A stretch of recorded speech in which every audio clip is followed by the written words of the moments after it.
How to use Zoho CRM for your sales. So in this tutorial, guys, I'm going to go ahead and teach you how to use Zoho CRM, or the customer or client relationships management platform for your business. Now, if you want to go ahead and use this for your business, I do have links to this in the description box down below. So just go ahead and tap on that.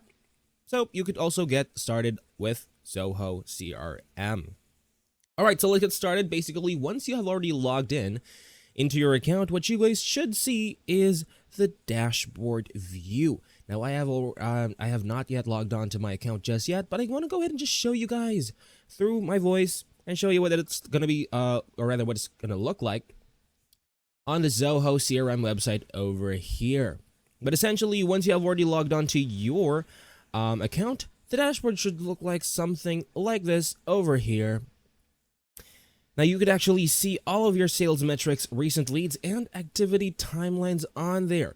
Now, I do have a quick tip for you: customize widgets to focus on what matters, like open deals and monthly targets. Now, that is one of the main key features on Zoho CRM. You could actually customize your own widgets to add on your screens. Now,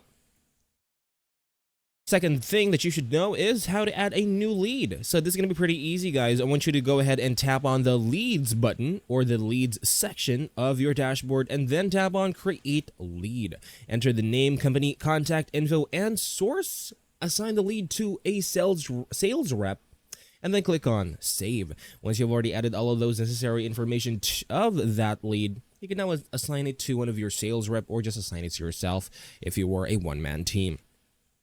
Second thing that you need to know, or third thing that you need to know, is how to convert leads into contacts, accounts, and deals. If you want to go ahead and convert one of these leads, just go ahead and open one of the leads that you'd like to go ahead and convert, and then click on Convert. Zoho automatically creates the contact, the account, and the deal, so that you would not have to do, or rather, type anything in with that lead. It automatically converts them into those factors.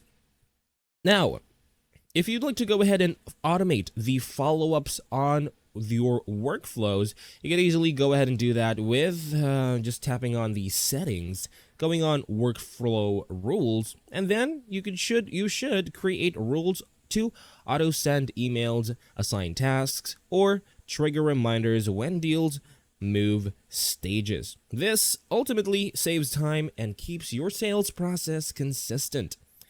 Now, one of the main features on Zoho CRM as well is its communication platform. You can actually use email integration to log messages directly onto Zoho, or use Zoho Phone Bridge to make calls and record notes inside the CRM. This keeps all communication in one thread, no more hunting through that dreaded pile of unopened messages on your inbox. Essentially, that is all for this video, guys. That is how you could easily use Zoho CRM. Please like and subscribe on this video. And if you'd like to use Zoho CRM for your business, I do have links to this in the description down below. Just go ahead and tap on that so you could get started on this on your own. Thanks for watching.